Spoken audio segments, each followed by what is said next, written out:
Rainbow Six Siege has gone through a lot of changes over the years. Through its development, launch, and the seasonal content updates that followed, Siege has managed to evolve massively over the past 8 years. Whether it be the sheer amount of content that has been added to the game, or the huge number of changes that have been brought forth, I think we can all agree that modern Siege is a completely different game from what it used to be, both in its gameplay and player base. So, since 2023 just wrapped up, I want to go back in time and cover how the game has evolved when it comes to its metas and available content, so that I can explain how the game became what it is today. I'll be breaking the video down into each year, so if you're already familiar with one of them, you can just skip ahead. Now let's go ahead and get into the video. Hey guys, my name is Beastmodplayer, and today, the new Rainbow Six Siege DLC, Skull Rain, has finally arrived, and today I have the first operator school video for the 3 new DLC operators for Operation Blood Orchid. Hey guys, it's Ross, and welcome to 6 News. Today I thought I'd do a video about the pick and ban system. Put me up in a hotel and allow me to play Operation Shifting Tides early, and this... the sweet smell of new content. In today's video, I want to go over everything that was revealed in yesterday's stream from the Rainbow Six Siege Crimson Heist reveal. 2.0 is actually just unranked 2.0. It's just the unranked playlist, except you get rewards, not for being good, but just for winning against other people who are just as bad as you are. Right, I really hate making videos like this, but I really do have to speak my mind. Ubisoft are simply failing Rainbow Six Siege.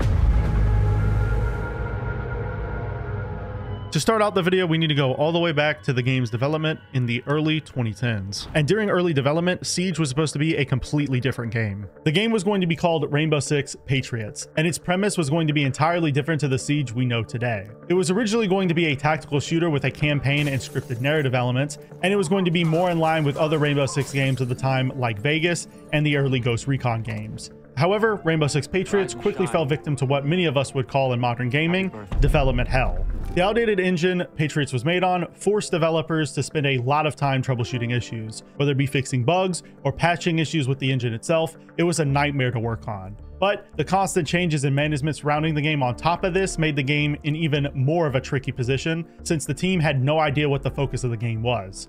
Additionally, Patriots was being developed for the 7th generation of consoles, which were not powerful enough to support certain mechanics in the game they wanted to include. And with a new console generation right around the corner that was going to make the 7th gen consoles obsolete, Ubisoft made the decision to pull the plug on Patriots permanently.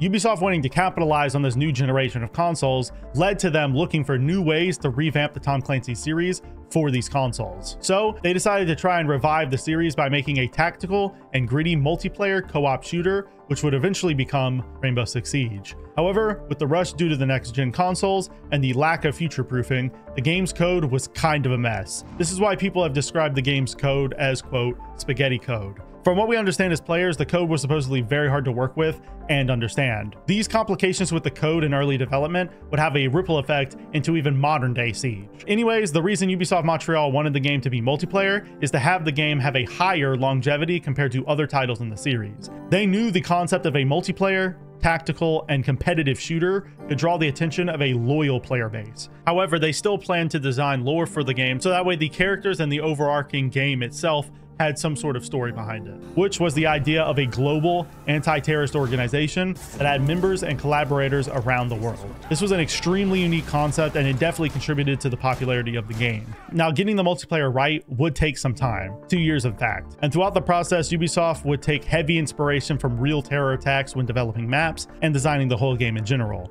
This would give the game an even grittier feeling than it already provoked, and it would help to give the game some character compared to the competition. After Ubisoft was confident with the state of the product, they had a closed alpha testing session in April of 2015 to get players' opinions on the game's basic gameplay elements. And they followed it up with a closed beta in September and an open beta on November 26th. And once they completed all of these tests, Ubisoft had the feedback they needed to put the final finishing touches on the important gameplay elements and to ensure that the balancing of the game was good enough for a competitive environment. Once testing was complete and Ubisoft was confident with the game's balance, they released the game to the public on December 1st, 2015.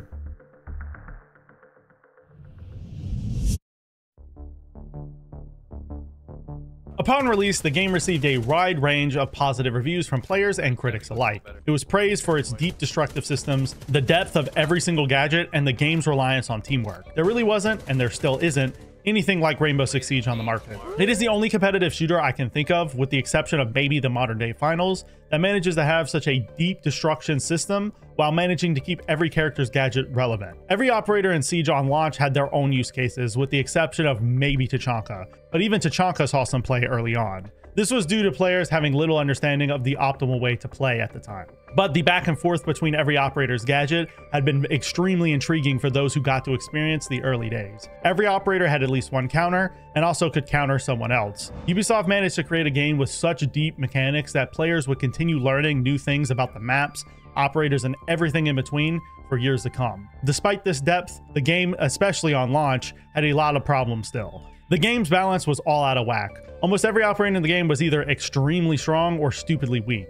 The weak operators still had their place, but they were just not able to compete with a lot of the stronger operators of the time. These imbalances between operators were not noticed immediately, but it would as the game's competitive scene began to grow. As well as the balancing flaws upon launch, the game was also riddled with bugs. And this was noticeable by pretty much everyone as soon as the game launched. Game crashes, audio bugs that removed your ability to hear, and hit detection issues were rampant, and it made the game feel extremely janky to play early on. However, players were willing to look past these issues and continue to support the game because they saw its potential. The game had a huge amount of depth, and as long as the developers committed to improving it over time, players were willing to continue to support the studio just to see where the game would go. The first sign of this commitment from the developers was in the announcement of the year pass upon the game's release. This showed players that Ubisoft was committed to at least a year of updates, which ensured in their mind that the game could only go up from here. The first of these updates included in the year pass was that of Black Ice. This update introduced 2 new operators, which would become a normality for many years to come, those operators being the Canadian Buck and Frost, which came with entirely new guns alongside them, and Ubisoft added the Yacht map to the game with this season as well. Yacht was actually given out to all players for free, and this trend of new maps being free additions was an amazing decision by them. Locking maps behind a paywall would have resulted in them getting little playtime or competitive eyes on them. However, they did give the new operators out to season pass holders 1 week early, meaning that everyone else who wanted to buy the new operators with Renown would have to wait.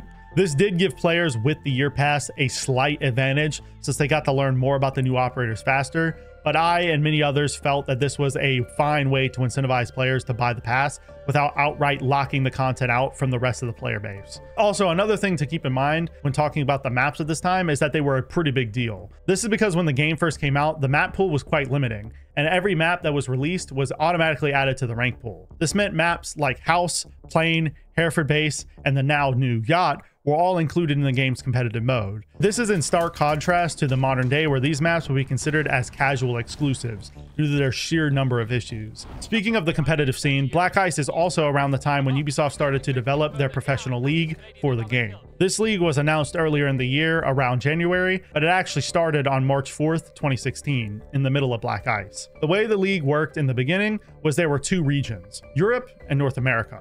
4 teams from each league would compete throughout a season to determine who the best 2 teams from that league were. And the 2 best teams in each league would qualify to compete in that season's Pro League Finals. This was a tournament that consisted of the 2 best teams from each league, and they would compete against each other in a best-of-3 elimination bracket to determine the winner. And whoever was the last team standing by the end of the bracket would be crowned the winner of that season's Pro League. This was a pretty good system considering the game's size at the time. There just wasn't a huge number of professional players, let alone an audience that wanted to watch them. So leaving the leagues and tournaments to a smaller number of teams made things easier to follow and manage. This system created around Black Ice would be the foundation for the professional team going forward, just with a lot of tweaks requested by players and viewers. Early 2016 to 2018 was when Penta/G2 was an extremely dominant force, so they ended up winning this season's Pro League Finals. If you want to watch a video about their dominant streak in professional play, I have a video that you can go watch on the topic, but today's video is more focused on the game's evolution as a whole, so I won't be focusing too much on the professional scene unless necessary. Anyways, as you can tell, Black Ice was a pretty integral season for the game's future. It established a live service model that would become an important part of the game's future. They established the extremely important professional league, and arguably most importantly, they began to make tweaks to the base game, and they began to fix problematic bugs with the game. The next operation to follow this up, Dustline, managed to get a similar amount accomplished. However, it had a lot of problems which would have an effect on Siege for years. These problems were mainly visible in operators themselves. Dustline introduced Blackbeard and Valkyrie, who both absolutely destroyed the meta. Valkyrie released with 4 cameras at her disposal that could be thrown anywhere on the map to provide defenders with an immense amount of utility, and Blackbeard released in one of the most overpowered states I have ever seen an operator. As I have covered in the past, Blackbeard released with his shield having 800 HP, meaning that he had a shield in front of his face blocking headshots that took 8 players worth of HP to pierce. This is probably the most controversial operator in the game even today, because having an operator that can bypass core mechanics like one-shot headshot is a pretty big problem in game design, no matter how strong the operator is. Outside of just the operator's strength, the season also came with the map Border, which was actually a really good competitive map, and it was the first time Ubisoft was successful in releasing a post-launch map that was accepted with open arms as the competitive pool. This season also got some big balancing changes that I'll show on screen now, so that you can pause to read if you'd like. And they made significant moves towards making the game more competitive. They made more changes to the rank system to give players more rewards, to require players to complete 10 placement matches at the start of every season, and to stop players from abandoning a match. They even made changes to the core game to make it easier to play in a competitive environment, like making the difference between inside and outside lighting less harsh. Bans were now more extreme across the board, and much, much more. The season was extremely successful in its mission in improving the game and switching up the meta. The game's meta was still pretty simple, with bandit tricking and thermite thatcher combos being a mainstay of every match, but the addition of Valkyrie would begin to make people realize how important intel was, and it would eventually result in a huge meta shift we will see later. She also had so much depth that players would continue to find new ways to use her gadget for quite some time. But sadly, the effects of Blackbeard would be felt for many years to come, and he would be a huge topic of frustration amongst the competitive community. So this season was by no means perfect, but it was definitely a step in the right direction in most people's eyes. The next season that followed up Dustline, though, was Skull Rain. This season was honestly the worst of the year. This is because every piece of content added was competitively inept. One of the operators, Caveira, was kind of weak in the competitive environment because she could be easily countered by just droning. The other operator added, Capital, was a lot better, and he did provide a lot of utility with his crossbow bolts, but compared to other operators that would release in the near future, he could have been a lot better. Then the new map was an even bigger issue since it was Favela, one of the worst maps competitively in Siege history. So for the short time it was in ranked and comp, roughly 16 months in ranked and 4 in comp, it would become pretty hated by the people who played it. The reason for this is pretty obvious. This map had a ridiculous number of outside walls, which allowed the attackers to pinch any of the defenders in the bomb site, and the map also allowed for a record number of spawn peaks, which made playing this map on each side really unfun with a competitive mindset. Outside of the content, Skull Rain did release with some decent changes, like the addition of the angled grip, the surrender system in ranked, harsher team killing penalties, being able to choose who spawns with the diffuser, and much more. But considering that every season around this time was releasing with changes like this, it wasn't anything special, and this season really wouldn't have any effect on the meta for the time being. However, Operation Red Coral, the final operation in year 1, was the exact opposite of Skull Rain. This season's entire array of content had a deep effect on how the game was played from that point forward. The attacker of the season, Habana, was an extremely important addition to the roster because at the time, the only hard breacher was Thermite, and he historically sucked at getting hatches open. However, Habana was that solution. Her X-Kairos could be used to deal with hatches safely and more efficiently than Thermite, but Habana's one downside was her weakness for getting walls open, which allowed Thermite to still shine in that role. I think this was a perfect example of how Ubisoft should implement new operators that fill an already existing role. Habana managed to add on to the hard breaching role without rendering Thermite obsolete, which, as we will soon see, Ubisoft didn't always hold to this balancing ideology. On top of Habana, Echo also would have a profound effect on the game moving forward. Echo was an operator unlike anything we had seen before. It was the only operator at the time that had a drone on the defense, and the drone's ability to not only provide intel, but to also counter a plant made him an operator that was worth looking out for. His gadget would also become cloaked when sticking to surfaces, which made it difficult to spot at times. However, Echo only having one drone put him in a very difficult dilemma. Should he risk his only drone to try to gather intel and help the team, or should he just hide it with the intent of stopping the plant? Also, the fact that when using his drone, you had to hit the head of an opponent to disorient them limited the angles that you could use them on. So all of these factors made Echo a really hard operator to get utility out of, but after a few buffs, he would be one of the strongest operators in the game. It would just take some time. Outside of the operators, this season also brought along the new map Skyscraper. This was an extremely controversial map in the competitive pool. A lot of people hated it due to it rewarding aggressive play for the defensive side, like runouts and spawn peaks, and since around this time detection outside took so long to activate, defenders could pull off some pretty nasty plays before the attackers could even really react. Also, the map's tight nature made it pretty defender-sided. However, all of these features made the map extremely unique compared to others, and it could actually end up being fun to watch in professional play. The map would last 1.5 years in professional play before the players were able to complain enough to get it removed, and it would stay in ranked for close to 3 years, while maintaining its status as the most controversial map in the pool. Now, unlike other seasons we've talked about so far, there really weren't many changes that came along with Red Crow. All this season brought were some changes to some problematic operators, some changes to damage multipliers on different limbs to make damage feel more consistent, and they made even more changes to the way ranked MMR worked. Now, this by no means was a problem. This season is arguably the best of year 1. However, it is worth pointing out that this season was mainly liked so much due to the new content it added, not necessarily for the changes it brought. Now, before we can move on to year 2, it is worth pointing out that the first ever Six Invitational was held during Operation Red Crow on February 3rd, 2017. This obviously was a major deal for the Rainbow Six Siege competitive community. It was the first major international LAN event outside of the Pro League finals, and its significance wasn't just in the professional community. This event was a major gathering place for the entire community. Major fans of the game could go and meet their favorite creators, professional players, and even some of the developers behind the game. The Invitational is also where the first season of the following year would be announced moving forward, which would help to generate hype amongst the community. Now, the lucky team that would end up winning this event was Continuum. They obviously don't exist today, but the team consisted of some pretty notable players, those being Canadian, King George, Nakrox, Young, and MVK. If you watch professional Rainbow Six, you know how good these players were, and they would have a very successful career in the game throughout the future. Anyways, with the Invitational concluded and the next season announced, it's now time to move into one of the most nostalgic years in our Six history, that being year 2. The first season of year 2, Operation Velvet Shell, would be released on February 7th, 2017. This season is arguably one of the best seasons ever released. We saw the introduction of 2 extremely impactful operators in the form of Mira and Jackal. Mira's windows provided the opportunity for players to create defensive strategies unlike anything possible before her release. She quite literally changed the way almost everyone approached defending most bomb sites, and she would have a direct effect on what bomb sites were viable on each map. Mira is arguably the most influential operator in Siege history, and Jackal, who released alongside her, was also pretty unique in his own right. Firstly, he was the only operator that had a gadget specifically designed to counter roaming, which was a pretty big deal. And the fact that his loadout was perfect to back up this job would make him a common choice amongst players pretty quickly.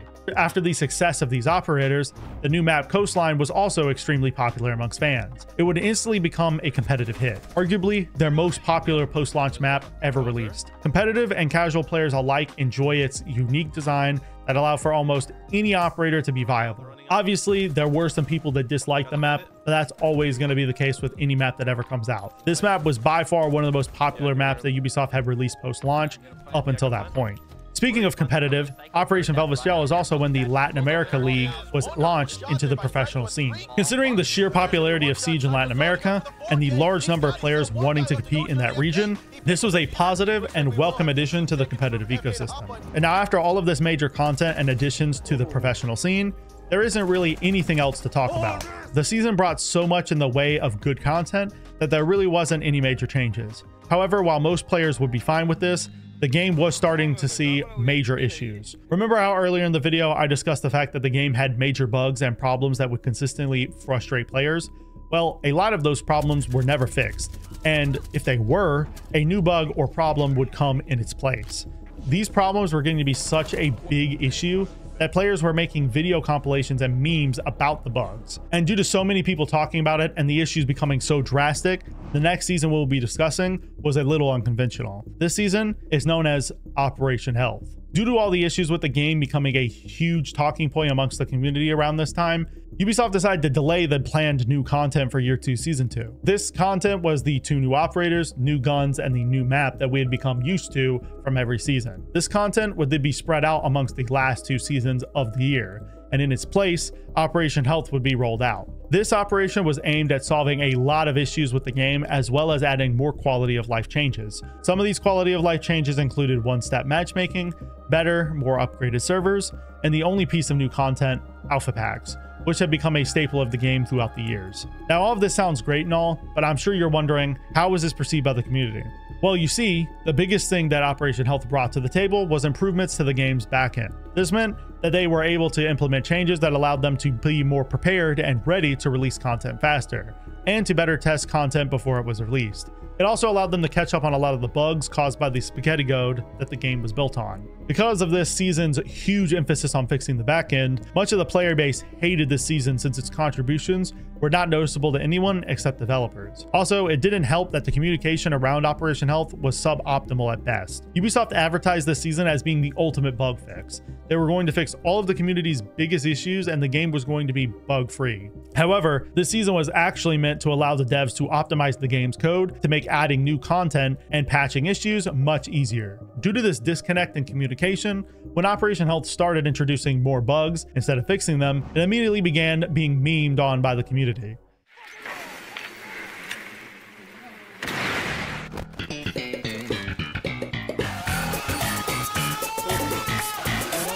Operation Health.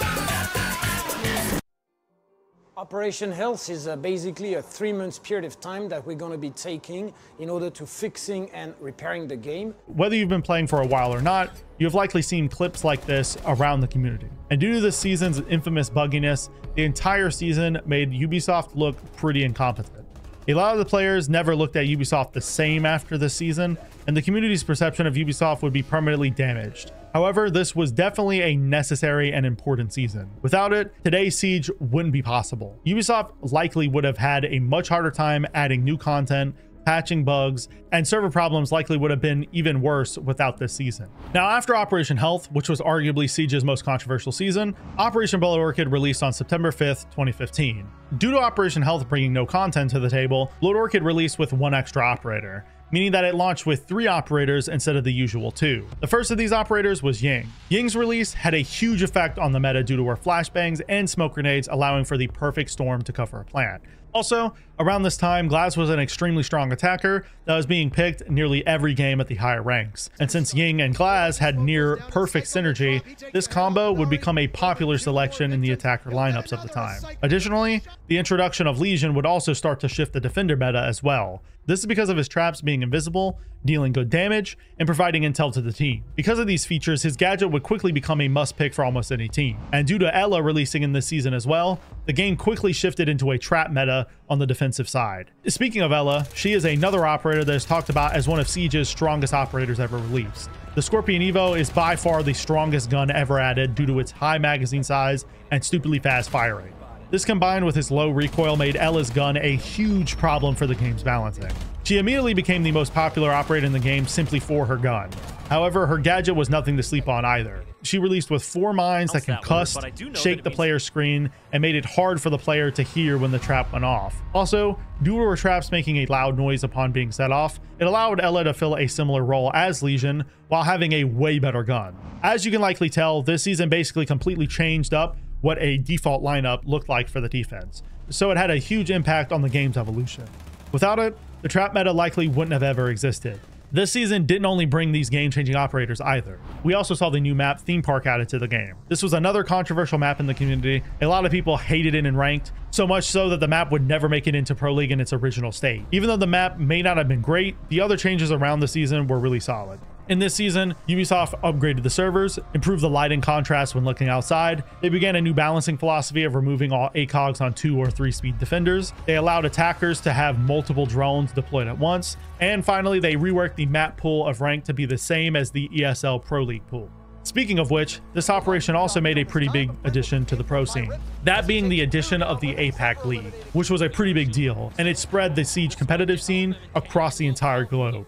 Blood Orchid has one of the longest patch notes out of any season I've seen, and its contributions to the game cannot be understated. While some of the things were more philosophy-based changes in the dev team, they were still important and relevant to Ubisoft's evolution when it came to balancing philosophy. Now, after the sheer number of changes and content provided in Blood Orchid, Operation White Noise wouldn't bring nearly as much to the table. The season released on December 5th, 2017, and the only relevant thing to discuss in this operation is the content itself. White Noise brought 3 new operators once again to make up for Operation Health. The first of these operators was Dokkaebi. She was significant because she was the first attacker with a global ability, meaning that her gadget, with one click of a button, could affect the entirety of the enemy team. In her case, when you activated her gadget, she would end up calling all of the defenders, revealing their position with a loud audio cue and kicking all of the defenders off their cameras. Dokkaebi also had the passive ability of hacking the defense camera system, which was the first time one team was able to hack another. On launch, Dokkaebi was considered to be pretty weak due to her awful weapon loadout, but she would still have an impact due to her being the first example of a global ability. The other attacker that came with this patch was Zofia. She is and was basically just an Ashe replacement. She immediately became a popular choice for fraggers in the higher ranks due to her extra utility, but at the end of the day, she wouldn't have a huge impact on the meta at large because she was just a replacement for Ashe. Then, finally, the last operator that came along with this patch was the Defender Vigil. Vigil was the first example of Ubisoft making a successful operator designed with the specific purpose of roaming in mind.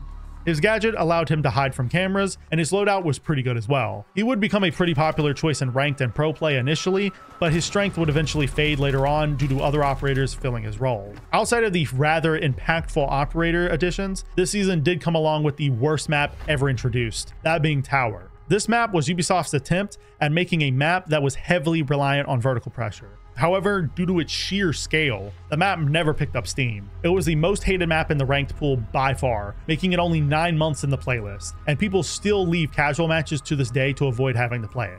It also, quite obviously, was never considered to be added to professional play. It would stay a casual map, and rightfully so. Now, the last thing I want to discuss before the end of the year is the 6th Invitational. As I said, this is a yearly tournament held at the end of each year of content and professional play that brings the best international teams together to compete for a chance at the hammer. This year's Invitational is arguably the best and most iconic of all time. This is mainly due to what occurred in the finals.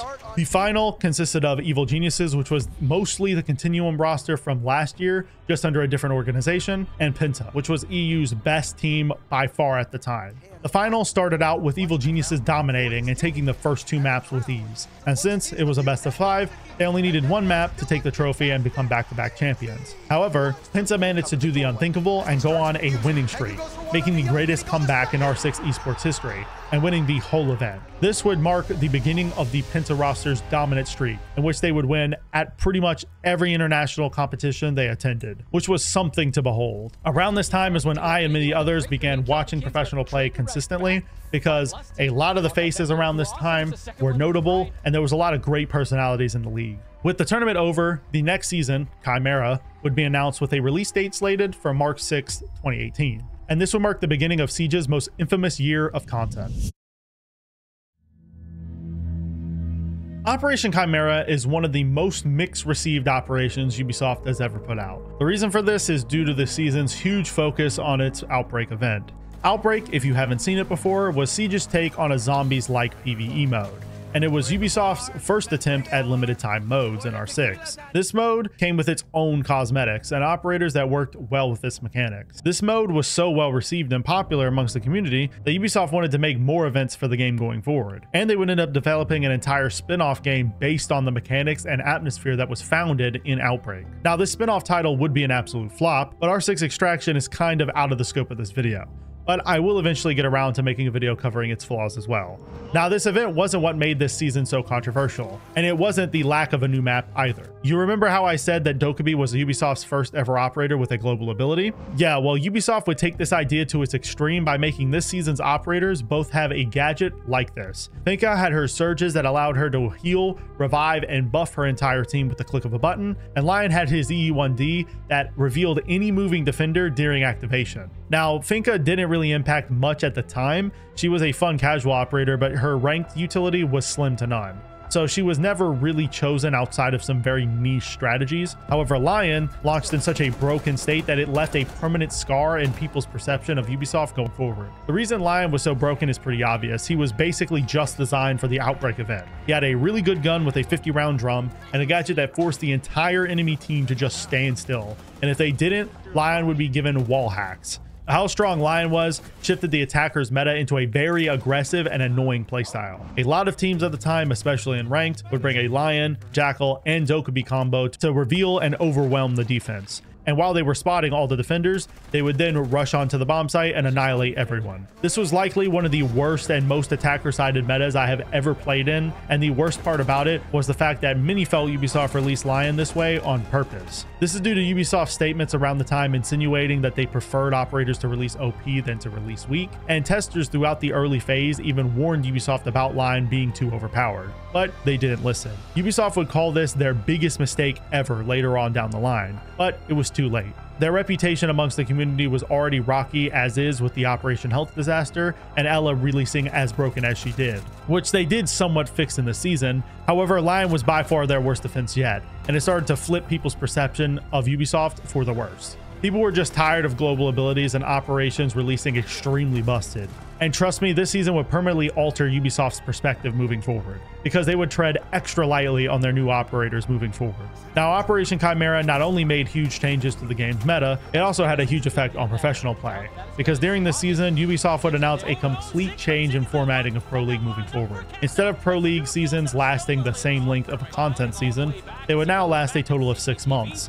During those 6 months, teams would face each other in best of ones to determine the top 2 teams in each league. The first season of the year would determine the 2 teams going into that year's major, which was a new international tournament held in the middle of the year, and the second season would dictate who qualified for the Invitational. This was a huge shift in the game's professional league, and it was perceived relatively well. The good news, though, was that this showed that Ubisoft was willing to put more resources and money towards growing Siege as an esport, which would be huge for advertising the game and drawing more attention towards it. Now, after the disaster that was Operation Chimera, Ubisoft would luckily follow it up with arguably the best season they ever put out, that being Operation Parabellum. This season was released on June 7th, 2018, and immediately it would be praised by fans. Parabellum saw the introduction of 2 defenders to the game, since Chimera brought 2 attackers to even out the operator distribution.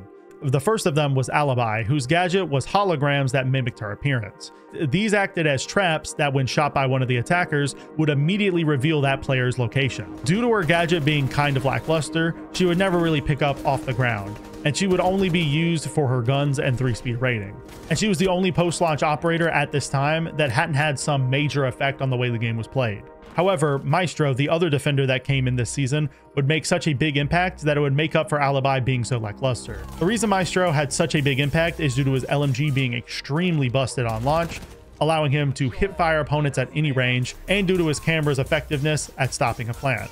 After the season's launch, he would immediately become one of the game's most picked operators on the defense, and in professional play, once he was available, he would have a huge effect on how the game was played at that level as well. Maestro's strength, combined with the major changes to Echo in this patch that gave Echo an extra drone, and other changes, resulted in a huge intel meta being formed on the defense.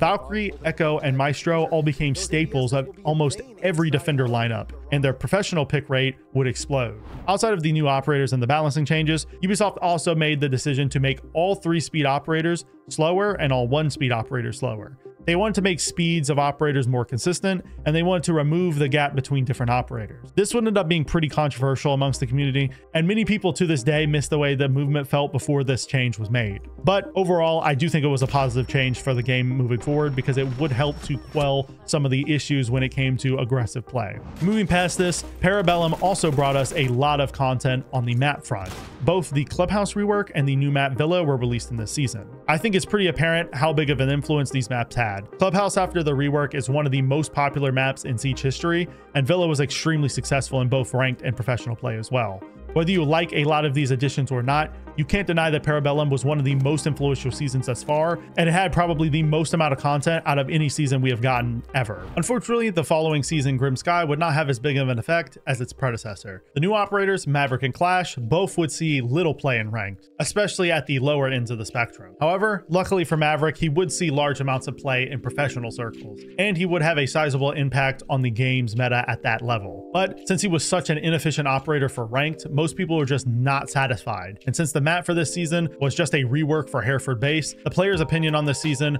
would worsen further. The map was forced into the rank pool initially as well, and players would have to deal with its addition for over a year before it was finally removed. It also wouldn't help that Clash would become one of the most hated operators ever added. She is another annoying shield operator that can be frustrating to play against without a coordinated team. And due to Rank's less competitive nature, Clash would become really hated. Outside of what I've mentioned, Grim Sky didn't really bring much else. There was little it actually did for the game at large other than anger people with its new additions.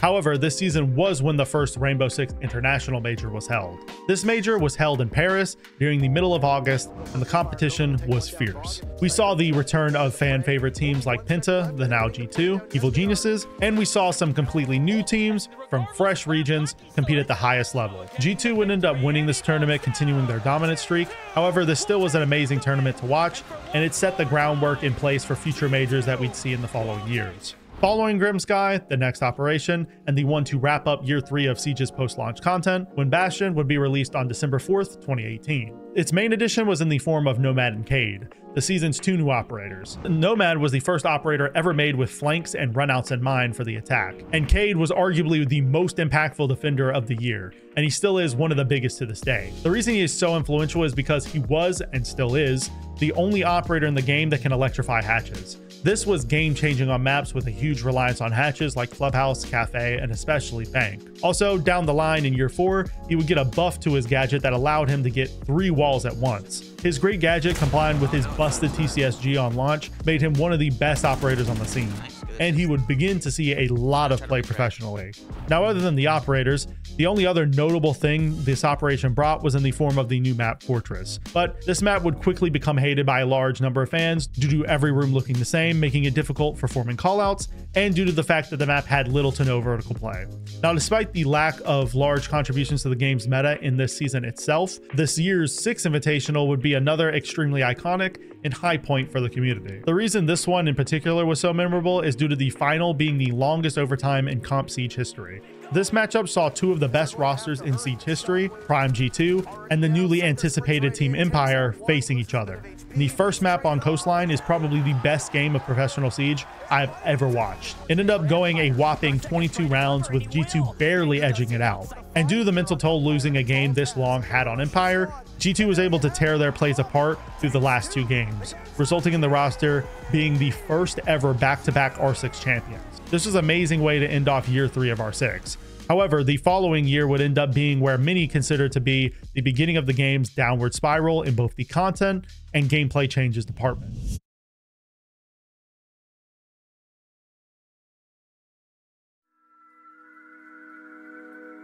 Year 4, as we will soon see, was a pretty major turning point for the game as a whole. As the seasons went on, the meta would shift away from the intel meta that started in year 3 into a more utility-oriented meta, and the content strategy per season would drastically shift as well. To start off the year, Ubisoft actually began pretty strong with Operation Burnt Horizon on March 6, 2019. This is another fan favorite season due to the operators provided and the changes to the game that were brought in this season. The 2 new operators that the season added were the defender Mozzie and the attacker Gridlock. Mozzie brought the ability to hack attacker drones onto the defensive side with his pests, which was a huge game changer for the game going forward. This allowed the defense to have an additional counter to drones outside of just mute, and it allowed the defense to add additional cameras to their available resources as a side effect. And considering we were still in the intel meta at the time, Mozzie would still have a huge impact, especially alongside Mute. As for the other operator brought in this season, Gridlock, she had little initial impact due to her track stingers filling a similar role as the previous season's Nomad. She still really hasn't had a chance to shine to this day, but she was still a welcome addition. Then the new map Outback was the total opposite. It was a small, restrictive, and defender-sided map that many people would quickly come to dislike. Due to this, the map would only stay in the ranked pool for a little over a year in its current state, and would never make it into professional play. Despite the somewhat disappointing content, at least to us today,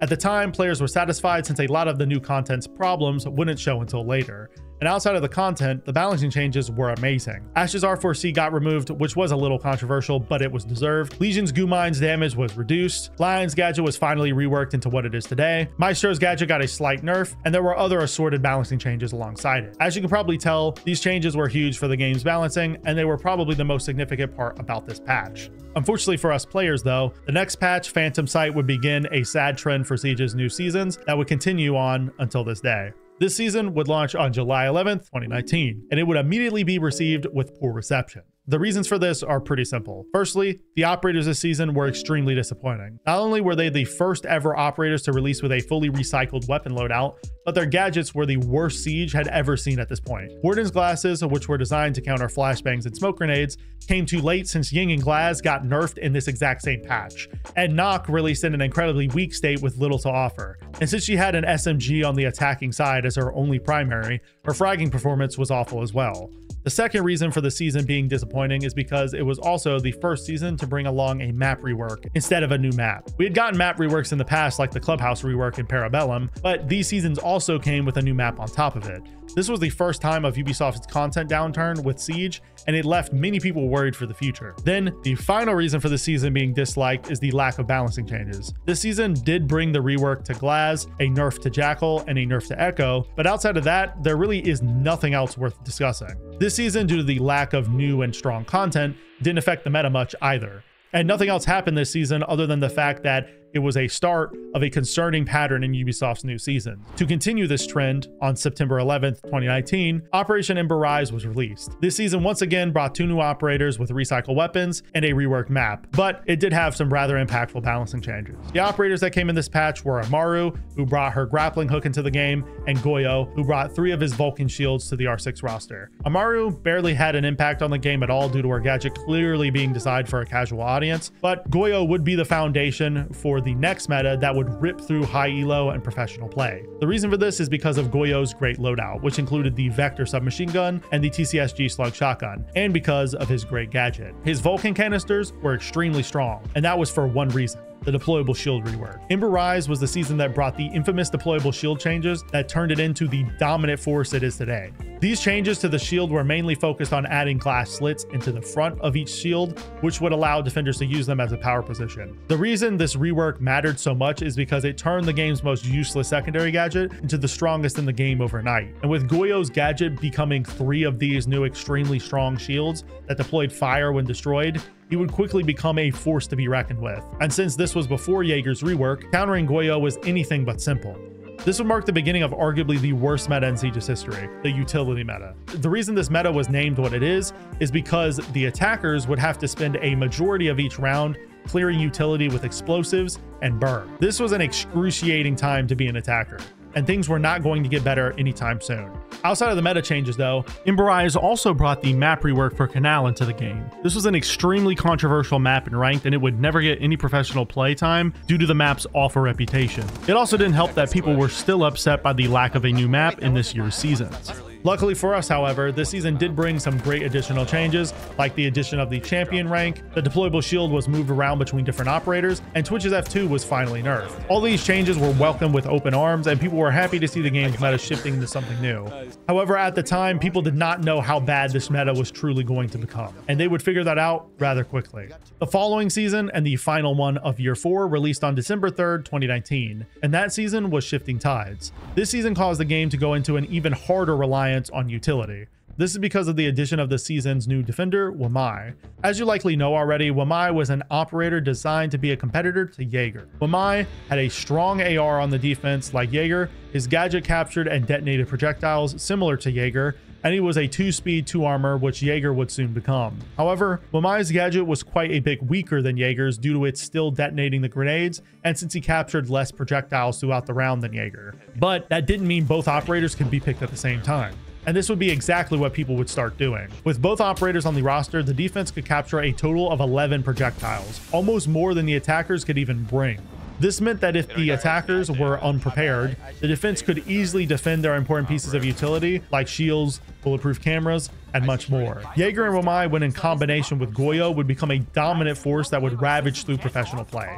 Trust me when I say this meta was a dominant one for the defense, and players were feeling this. Callie was probably an operator designed to help the attackers with this overwhelming amount of utility, but due to her being forced onto a sniper and the fact that the rest of her kit was lackluster, she would never be adopted into many people's rosters. Outside of just the operators, the season also brought the Jackal rework, the removal of Maestro's ACOG, the nerf to Jaeger's gun, a nerf to all ADS speeds across the board, and other minor balancing changes. All of these nerfs led to people leaning even more onto the utility utility meta since guns were slower, and a lot of the operators that used to be the center of the previous meta were now nerfed. Now, the final thing this operation brought content-wise was the rework to Theme Park. This was a controversial map, and it still is somewhat today. It would get some professional playtime, but it would become just as controversial at that level of play as well. With the last 3 seasons bringing map reworks instead of new maps, it did not leave much hope for next year either. And since the player count wasn't being affected by operators having recycled weapons and the maps being reworked, Ubisoft knew that keeping this up would be easiest, and it would allow them to work on other projects in the background. However, before the official beginning of Year 5, we still had to wait until the first season was announced at the 2020 Invitational.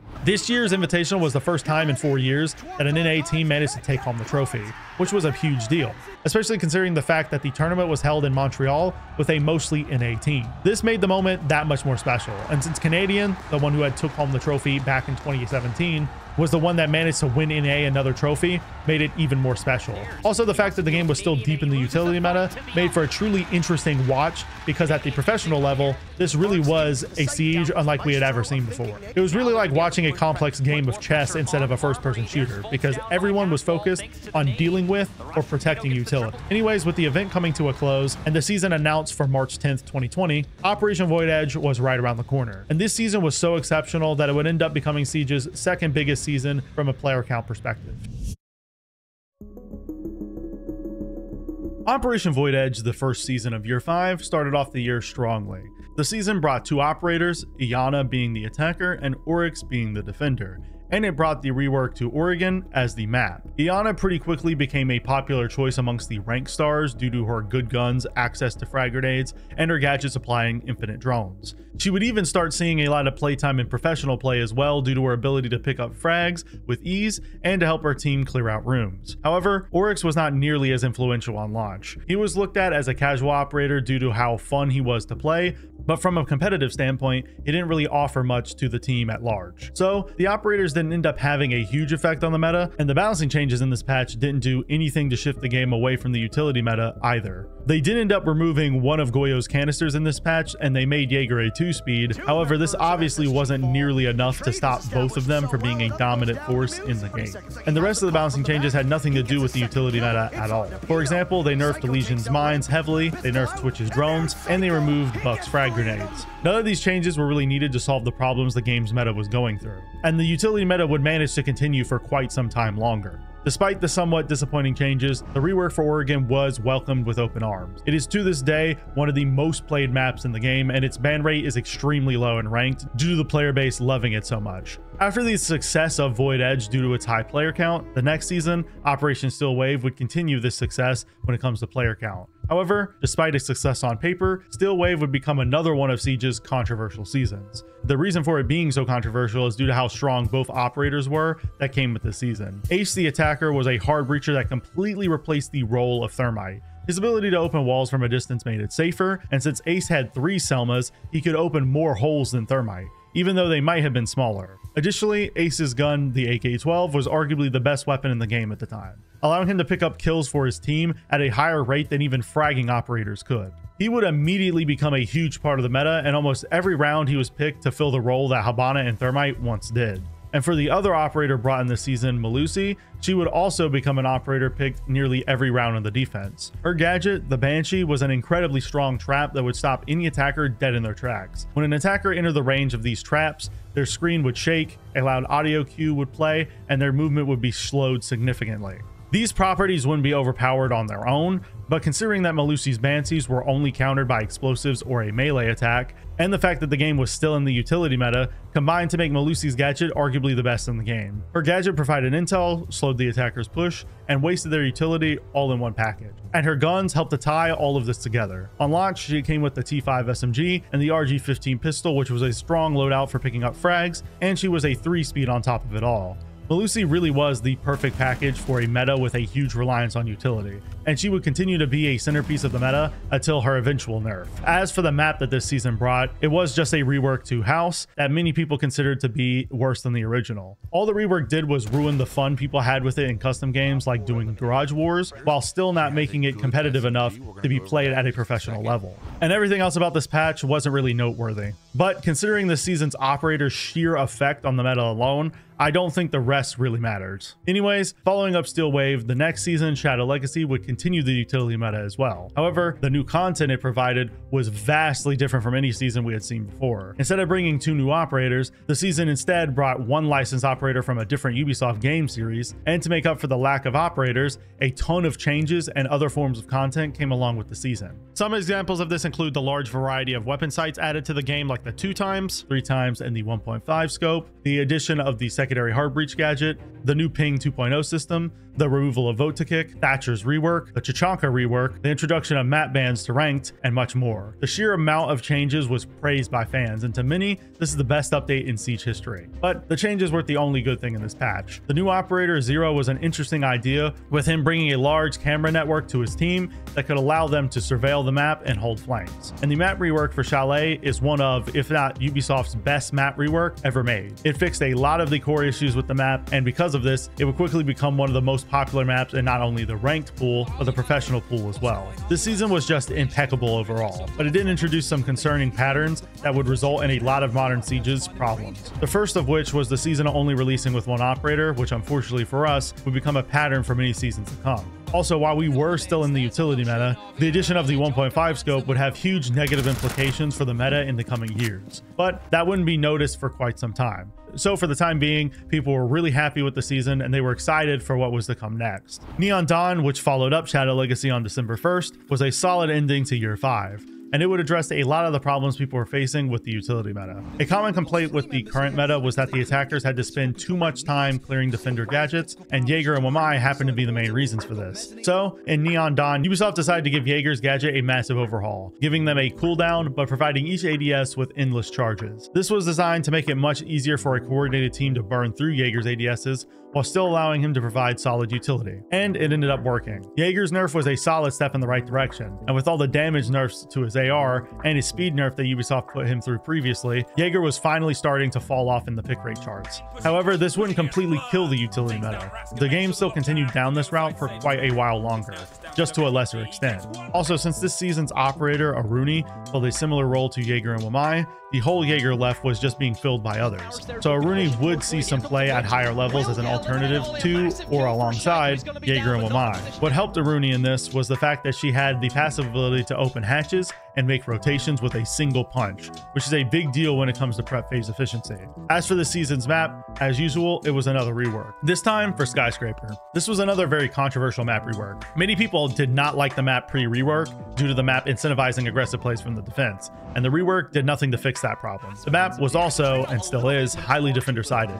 Due to these facts, the map would be one of the highest banned maps in professional and ranked circles, but it still was added into both pools, and the map does have its cult fan base, so it can't be the worst map in the game. With Neon Dawn coming to a close, typically the 6th Invitational would be held. However, due to the current health situation going around the world around this time, the 6th Invitational was delayed till later in 2021. So to begin year 6, arguably one of Siege's worst years in history, we'll be moving straight on to Operation Crimson Heist.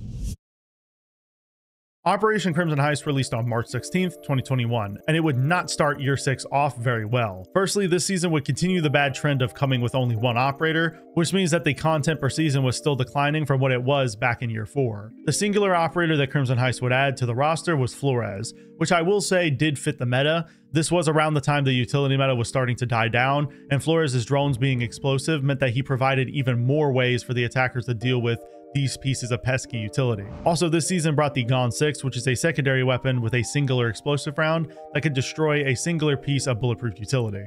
This helped the attackers to counter the utility-heavy defensive strategies of the time even further. Outside of just that, this operation did bring some additional balancing changes that would help this meta shift. Dokkaebi got frag grenades and a Gon 6 added to her kit. Blackbeard got his rifle HP reduced even further. Finka got a Gon 6 added to her kit and got her frag grenades removed. Jaeger got his 416 magazine capacity reduced by 5, and his vertical kick was increased, making it one of the worst guns in the game. Tachanka's Shimika launcher got a huge buff across the board, and there were some more smaller changes as well. All of these helped to shift the pick rates of operators around, and the Gon 6 edition made a lot of teams rethink the way they composed their roster. Also, this season brought the border rework as its map, which was welcomed with open arms by the community. Many people were starting to get bored of border due to every round on the map playing out very similarly, and while this rework may not have changed the map drastically, it was enough to satisfy most fans. Now, while the content for this season may have been decent, the amount of said content was the disappointing part. And trust me, as this year goes on, this problem will get even worse. The season to follow up Crimson Heist was none other than Operation North Star, and this season would arguably be the catalyst for Siege's worst meta in a while. North Star brought Thunderbird to the game. She is a healer that uses her Kona stations as stationary healing stations, where she and her teammates can go to get some fast heals. As you know, healing in Siege is somewhat of a controversial subject. Due to one-shot headshot being a thing, players are unable to guarantee getting use out of their healing utility. This includes Thunderbird's Kona stations. Anytime you get into a gunfight, there is a high likelihood that either you die instantly or your opponent does. So a stationary healing device that you have to trek halfway across the map to get to isn't worth it in majority of situations. Due to this, Thunderbird, at least on PC, never really got any major playtime competitively, and her pick rate would never rise to any substantial height on that platform. However, the balancing changes in this patch are what led to the LMG meta beginning, arguably the most aggressive Siege meta we ever had. In this season, Ubisoft decided to add the Shattered Glass mechanic that nerfed utility even further. They nerfed Sophia's M762 recoil significantly, Smoke's canisters were reworked to be more consistent, Ash lost one of her breaching rounds, Tajanka got a huge buff to his Shumika launcher, and he got a deployable shield added to his loadout. Alibi got her 1.5 added in this patch, and that's about all worth mentioning. The two most important changes that I want you to keep in mind is the nerf to Sophia's recoil and the addition of the 1.5 on Alibi's weapon. The nerf of Sophia's M762 was so bad that it basically made the weapon useless, so many people started turning to her alternative, the LMG. Also, since Ash had been nerfed, this made people even more likely to turn to Sophia as their primary breacher, resulting in the Sophia LMG combo becoming one of the most powerful and used combos in the game. Over time, this would result in people starting to use other LMGs as well, until eventually LMGs were the most popular and dominant weapon class in the game. And the main reason why LMGs were becoming so strong for this purpose is because of all the other weapons being nerfed over time. A lot of guns were not nearly as effective as they used to be, and so LMGs were starting to replace them in their role. This LMG meta would last for over a year, and it would become a huge pain point for many high-level players and content creators. We'll get to the meta's downfall later in the video, but just keep in mind that in the context of the next few seasons, the game was becoming dominated by LMGs. Another thing worth discussing is the significance of Alibi getting the 1.5. This balancing change single-handedly resulted in people realizing just how strong the 1.5 sight was. The MX4 Storm was and still is one of the strongest SMGs in the game, and its low recoil made for the perfect home for the 1.5. Eventually, sometime after this change, Alibi would become the most played defender in the game, and other defenders with the 1.5 would follow suit. So basically, the game had now entirely fallen into an extremely gunfight heavy meta. Ubisoft had nerfed utility, so there really wasn't any point in playing by the rules. And trust me, players definitely weren't going to. Also, another thing that this season brought that would irritate the community was the favela rework. This map, despite its glaring issues, would be forced into the ranked pool for 6 months, immediately becoming the most banned map in the pool. All of these things would combine to make North Star what I would consider to be the beginning of the downfall of Siege's meta. Following up North Star, Crystal Guard would continue the bad trends of the previous seasons. Crystal Guard released with one operator, that being Osa, 3 small map reworks, and a lot of balancing changes. The new operator, Osa, brought her deployable glass shields onto the attacking side. These shields were extremely useful for controlling power positions and taking map control, but their utility would take a while to realize in ranked due to the high skill gap required. Also, the large amount of risk involved with using her gadget would frustrate a lot of players initially, and would hurt her initial pick rate even further. However, this wouldn't last forever, and nowadays she has become a formidable and rather viable selection for your roster. Even though the operator wouldn't initially affect the meta, the balancing changes this season brought would. This season saw the removal of the operator armor system and replaced it with additional HP, allowing players to visually see the difference between 1, 2, and 3 armors. This season also brought 4 major operator reworks. Twitch got access to a second regular drone that was equipped during the prep phase, and her drones were given the ability to jump. IQ got the ability to use the Ping 2.0 system to ping devices she sees with her gadget. Mute's Jammer's area of effect became spherical instead of cylindrical, and Fuse's cluster charges were given the ability to go through reinforcements. We also saw the flash detection change implemented, which was targeted at making flashes much more consistent and reliable. All of these major changes to the game, especially the buff to Twitch, would directly change the way people played. We also saw a sizable amount of smaller changes that would affect players as well. The P10 Roni got a magazine size nerf, Sledge lost his SMG 11, Finka was given frag grenades, Ayana lost a lot of her magnification sights, Castle was given an additional barricade and the amount of punches required to break them was increased, Kapkan could now stack multiple traps on a singular doorway or window, and Wamai was given 2 more magnets and their effective range was reduced. As you can likely see, this patch swapped the meta around a lot. Similar to the rest of this operations philosophy, the map that was introduced this season wasn't one singular rework like we had been seeing. It was instead a couple of small reworks to Bank, Coastline, and Clubhouse. By far the biggest reworks in this patch were Bank and Coastline, who were played completely differently after the changes due to the windows and main lobby of Bank being shuttered, and the center courtyard of Coastline being covered more heavily, and a breachable wall being added to VIP.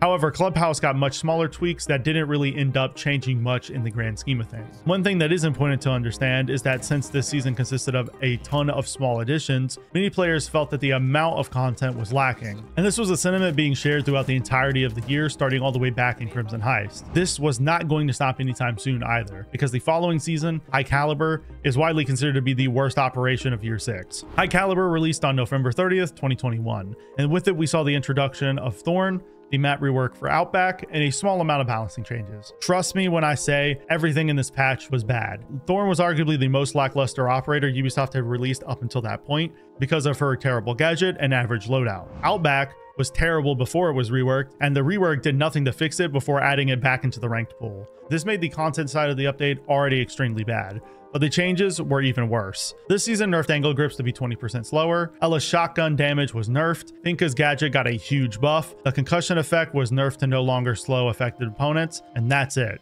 The angle grip nerf was mainly meant to deal with the somewhat aggressive meta at the time, and the Finka buff was meant to buff an uninteresting and underplayed operator. However, both of these didn't end up doing what was intended. The Finka buff caused people to start experimenting with her even more, which made people realize how strong her LMG was. Immediately after the update, her pick rate would rise to the highest attacker in the game. Then the angle grip nerf didn't end up fixing the aggressive meta the game was transitioning into at all. It just made the attachment useless in comparison to the vertical grip, and it just angered a lot of players that enjoyed the faster ADS times. You can probably see why this season was widely despised. It caused the LMGs to be launched to their peak, and its content was arguably the worst we had seen up until that point. So much so that the map would never get added into professional play, and Thorn would only ever see a high pick rate due to her weapon, nothing more. I guess ending the year off with a Bola Invitational win was enough to make up for the awful year of content though. At least that's why I like to tell myself. Luckily for all of us though, Year 7's roadmap that was released to us initially looked extremely promising. We were promised the attacker repick, team deathmatch,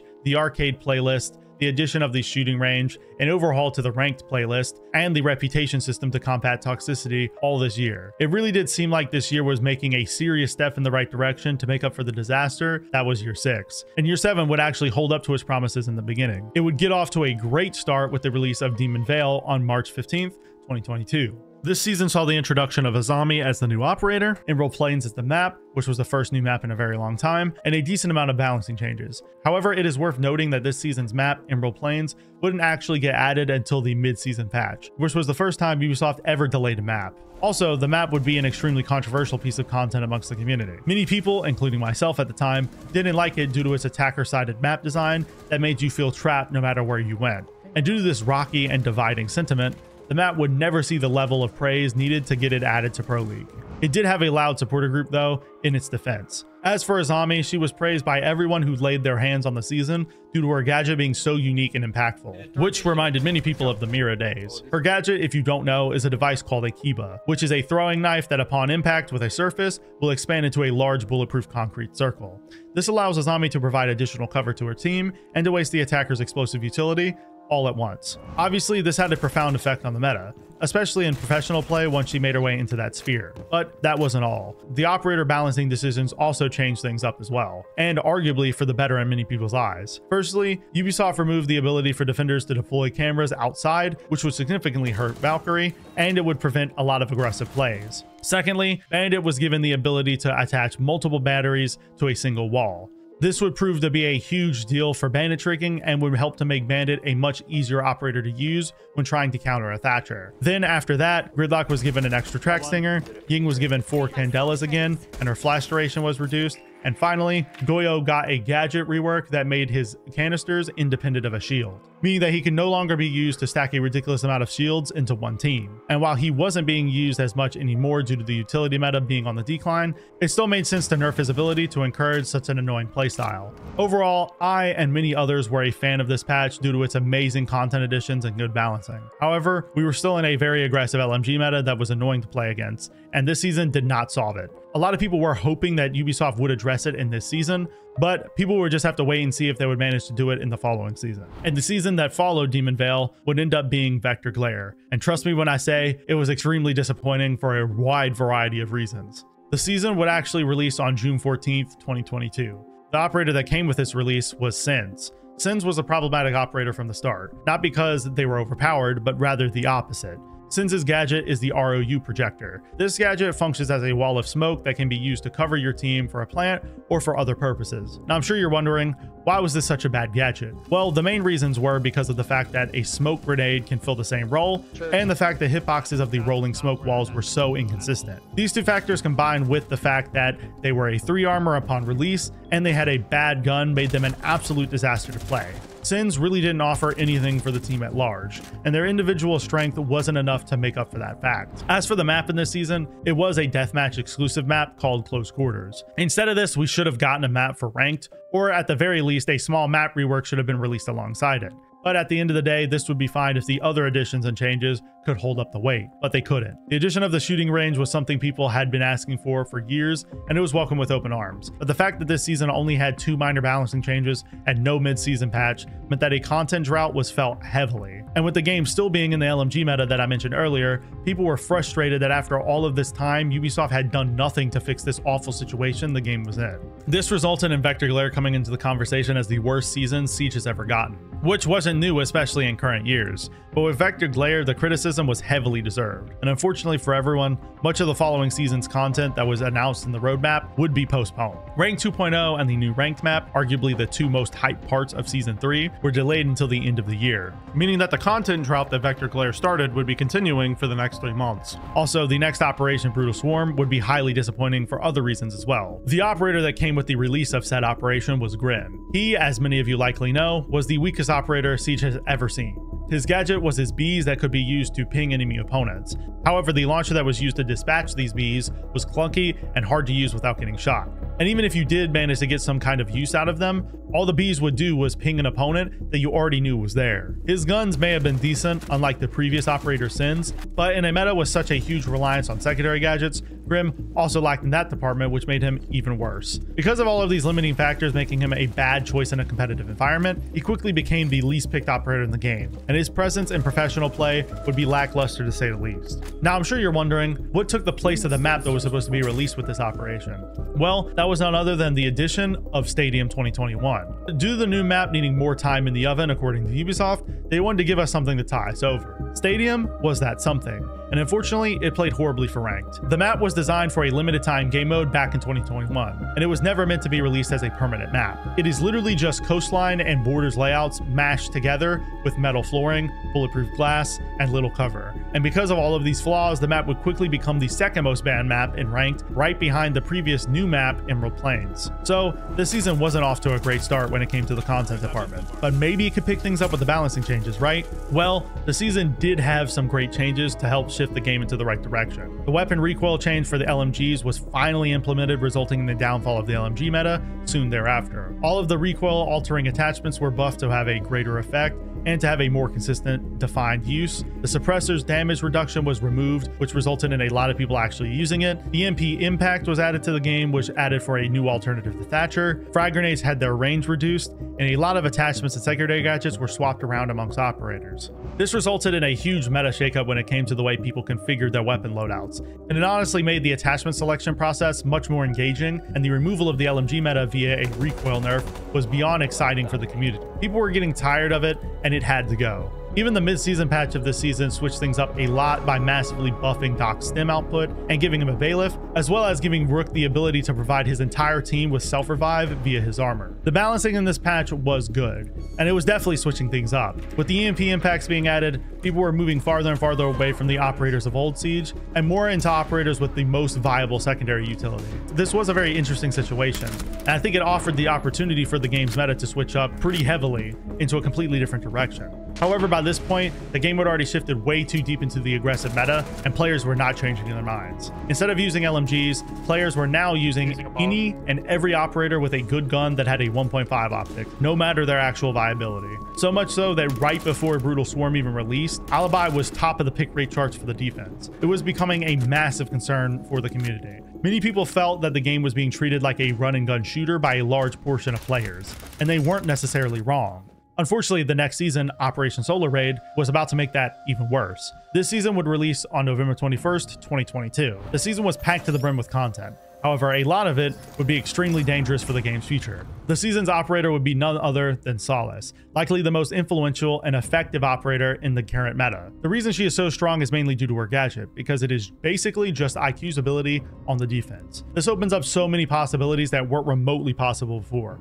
Solace can keep track of who, what, and where the attackers are droning. She can see when the attackers are using their gadgets, and she can run out and flank the attackers based on that information. On top of that, her loadout is solid, and she is a 2-speed, allowing her to pick up a ton of frags. Due to her existence, droning has become 10 times more difficult for the attackers, and with the sheer amount of intel she provides, it incentivizes both the defense and the offense to play aggressively to take advantage or to avoid her intel gathering capabilities. This makes the game even more aggressive than it already was. And trust me when I say Solace has had a major impact, because her ban rate and pick rate is through the roof. She isn't the sole reason the meta we are in exists, but she definitely amplified it. Another thing this season did that made the game more aggressive was the addition of Rank 2.0. The reason this had such a big impact on the meta is mainly psychological. After the addition of the season, ranks didn't mean as much due to them no longer being a matchmaking tool, and ranked kind of turned into a battle pass of sorts, where the more you play, the higher rank you could achieve. Also, the fact that losing games had little effect on your RP meant many players didn't care about losing, causing many to play extremely aggressively since there was little risk.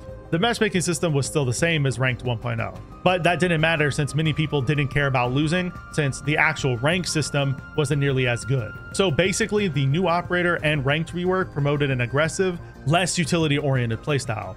But the rest of the balancing changes seemed to be focused on the opposite, which was the odd part.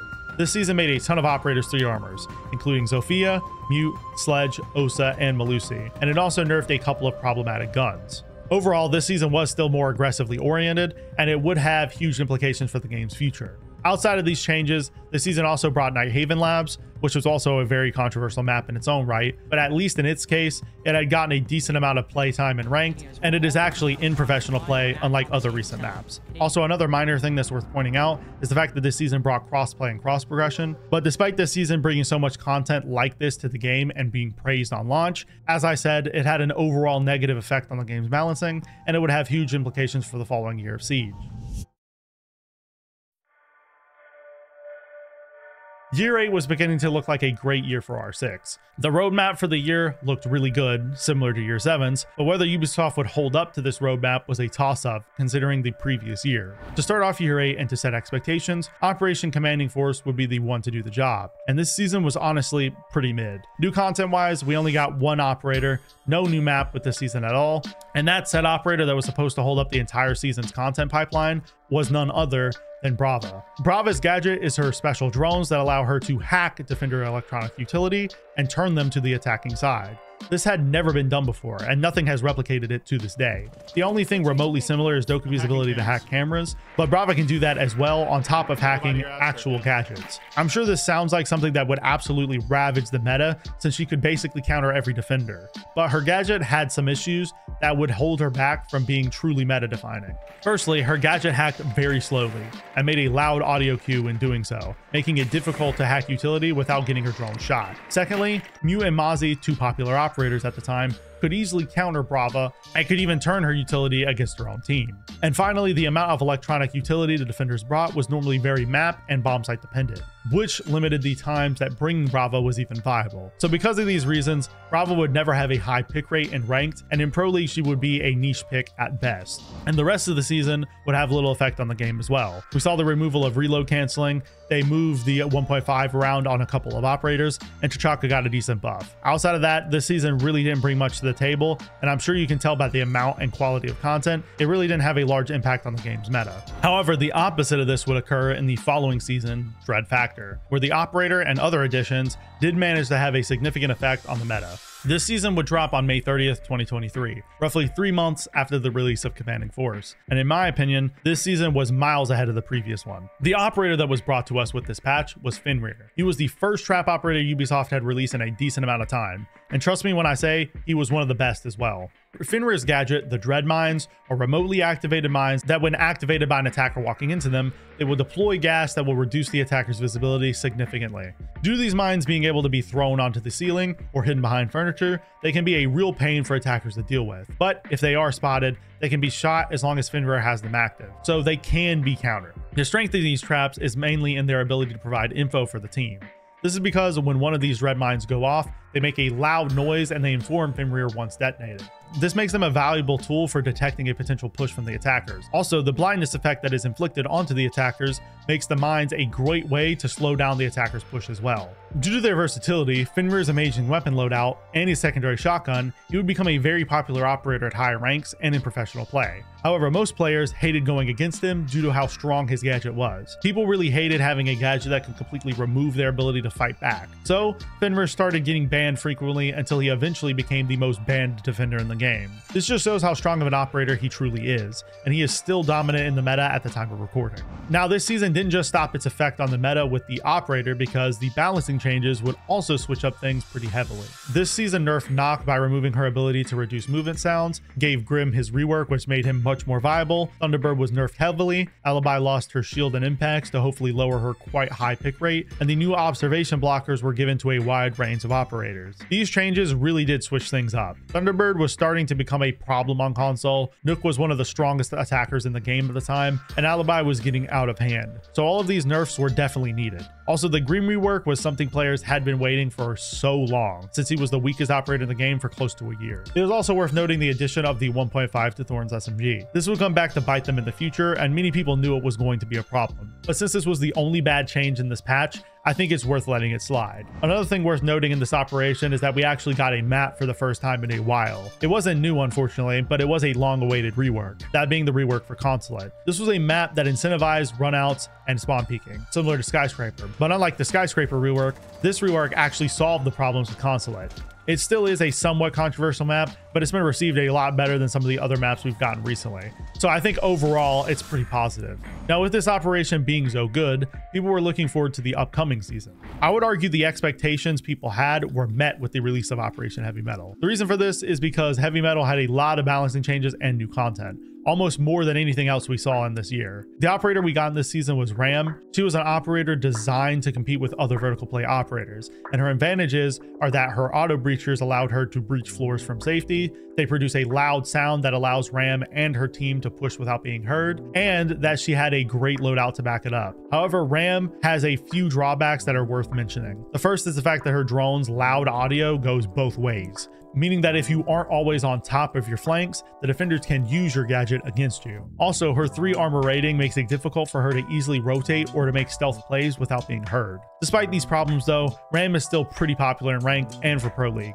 It's a little early to tell how successful she'll be in the long run, but her success in ranked for the time being is still worth noting. Outside of the operator, we also saw the second half of the Grim buff added, and a massive buff to Legion, making him nearly as strong as he was on launch, a shotgun rework to make their damage and destruction more consistent, Iana finally lost her frag grenades, and they nerfed Frost via her gadget rework. Overall, most of these balancing changes were praised. The Grim rework part 2 was the cherry on top of the already solid rework. The Legion buff was a nice change to switch up the meta. Iana losing her nades was something people asked for a very long time. The shotgun changes were controversial but did their job, and the Frost rework may have been hated by most players, but it barely affected her strength overall. Also, the massive buff to Tachanka's LMG and the speed nerf to Warden was needed to rebalance those two problematic operators. In my opinion, this season's balancing changes were exceptionally positive and were a step in the right direction. They were honestly some of the best balancing changes we had seen in a couple of years, but they still had an aggressive meta to solve. People were running around with defenders that had good guns with a 1.5 and just dominating the attack.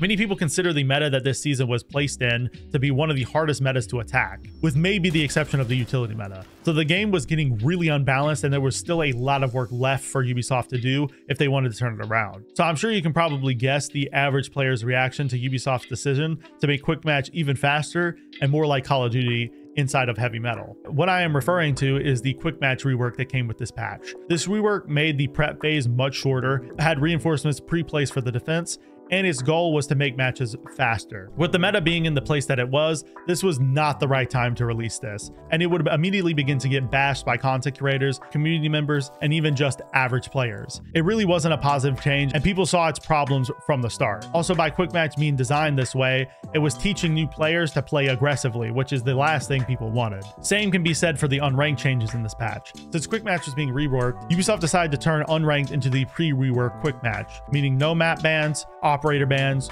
or the ranked feel that the playlist used to have. A lot of people enjoyed playing the playlist as a substitute for ranked, since it had the same rule set without the stress or worry of losing your rank, and Ubisoft decided to take it away for no reason. Many people felt that the quick match before was already too casual, and that's why the pre-rework unranked was so important to many. Now, after the update, they either had to play ranked or deal with the Call of Duty playstyle that breeds in quick match or the new standard playlist. This aspect of the season is still hated today at the time of writing, and Ubisoft has refused to revert the change or do anything to solve the issue. And unfortunately for us, the Ubisoft incompetence wouldn't stop here, because the next season was about to be one of Ubisoft's biggest disasters in the last 8 years of Siege.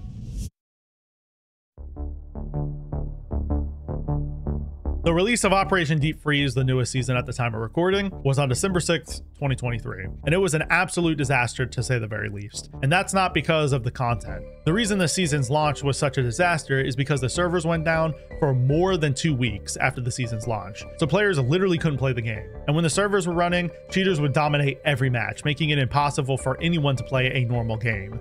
This is the worst I've seen the cheating problem in my 7 years of being in this community, and it really is sad. This video was not originally going to have cheaters even mentioned or the cheating problem discussed, but because of how bad this season's problems are when it comes to these issues, I figured it was worth mentioning. Ubisoft did release a statement apologizing for the server issues and promising to work towards a better anti-cheat, but these statements have been made 3 or 4 times now in the past, so until we actually see it in game, we can't be sure. Now, the main reason why this is important is because the operations content itself is actually pretty good, but many consider this season to be the worst of the year due to its instability. So I feel it's extremely important context to understand the reason the community doesn't like this season so much. As for the content itself, we saw the introduction of Tubarão as the new defender, Lair as the new map, and a large amount of balancing changes as usual. Tubarão is arguably one of the strongest operators in the game right now. His gadget is what's called the Zoto canisters. These throwable devices, when deployed, will freeze anything that is nearby, which will stop any gadget from deploying. Countering hard breaches is arguably the best use for him because he can throw his canisters on a reinforced wall and it will stop any hard breaching utility from going off, making it pretty easy for Bandit or Cade to trick with Tubarão alongside them. Tubarão, combined with recent operators like Solace, Azami, Fenrir, and any defender with the 1.5, makes attacking a nightmare right now, and many are calling for nerfs. This season did have some balancing changes, but they were not what people were looking for. All this season really did was buff Maestro, nerf Mira, nerf the 5.56 Commando, nerf frag grenades due to their strength compared to other options, and Ubisoft moved around a lot of operator secondary gadgets to adjust for the frag grenade nerf. They didn't nerf any of the problematic operators, and they didn't address the aggressive meta that was dominating the game, and that has been for the past 2 years. This wouldn't be such a big deal due to the large amount of content this season released with compared to others, but considering the bugs, cheaters, and lack of important changes, this season really isn't liked. And considering how quickly the game has declined in the quality of updates over the past 2 years, the future of Siege isn't looking bright. If Ubisoft can't address the lack of new content, the large amount of cheaters, the bugs that cover every inch of the game, the server issues, and the terrible meta the game is in, I honestly don't know how long the game will have. At its core, Siege is an amazing game, but if its owners can't get their things in order, the game will have a very disappointing future ahead. As you guys know, if you watched my last video on Siege, this video is my final send-off to the game. I've been playing Siege for 8 years of my life. This game quite literally raised me for the most part. I think I was 11 when this game first came out, and now today, as a 19-year-old college student, I'm having to say goodbye to the game I loved. I figured there couldn't be a better way to end off my legacy in this game than to tell you the story from the very start. To go back and look at how the game started and how it got us all here.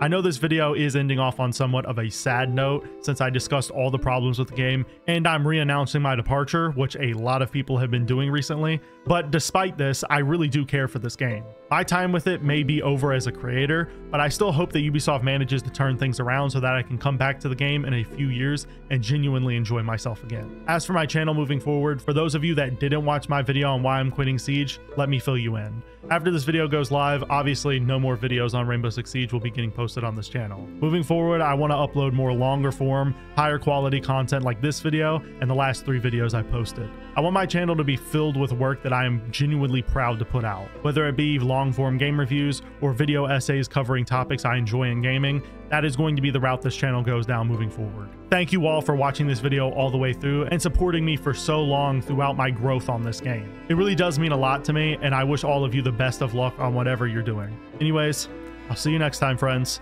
and peace.